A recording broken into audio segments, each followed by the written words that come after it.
We're live in Las Vegas ahead of tomorrow's final showdown between Hillary Clinton and Donald Trump. Trump's in Colorado today, a lot cooler there, I bet, still expressing concern that he could be cheated out of victory in 3 weeks.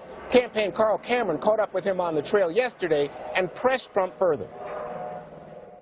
What evidence is there that you've seen that suggests that there's voter fraud underway now? Well, I am talking about past elections. I'm talking about recent elections, but past, because that's the ones we have to judge by. And when you look at the voter fraud, when you look at illegal immigrants voting all over the country, when you look at people that died 10 years ago, I mean, there's one person died 21 years ago, and that person's still voting. We have voters all over the country where they're not even citizens of the country, and they're voting. There's tremendous voter fraud. And how Republican leadership doesn't see that is beyond me. You know, Eric, this is a critical point for Republicans because I see Marco Rubio, the senator from Florida, Pat Toomey, the senator from Pennsylvania. I see the head of the Republican Party in Ohio, North Carolina, many of these states, Republican election officials saying, Donald Trump, stop it. You're hurting confidence in American democracy.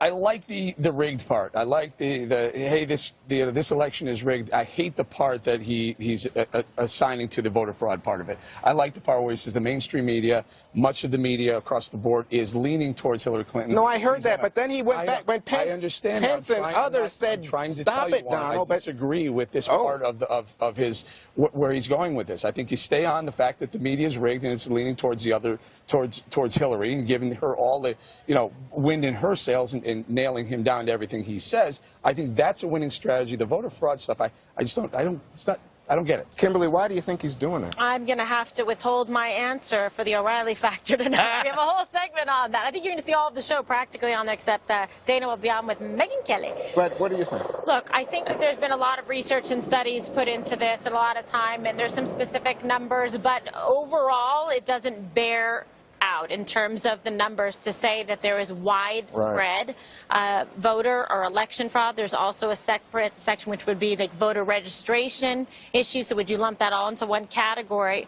But I will tell you this, I think that it works with his supporters that they're worried about this, and maybe he's trying to do it, it's like a motivating factor to get them to show up, get the vote out, whatever he can say, hey, listen, it's really important, make your vote count because we could be facing a rigged, election. But overall, I think it's not good for, American democracy and our election system. Well, in fact, undermine what I heard from some of the pros was this actually suppresses voter turnout. Yeah, I was going to say that might be his theory that thinking it'll help motivate people, because it actually make people say, well, then why should I even go out to vote if they're going to already rig it?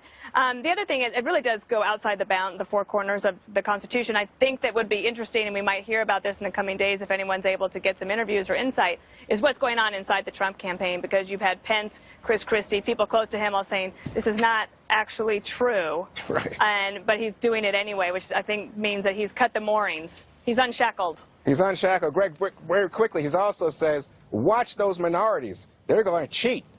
Is that a dangerous message? Did he really say that? Yeah. I don't remember him saying that, but I know he said he was the inner city. Okay, so he said it was code. He was using code.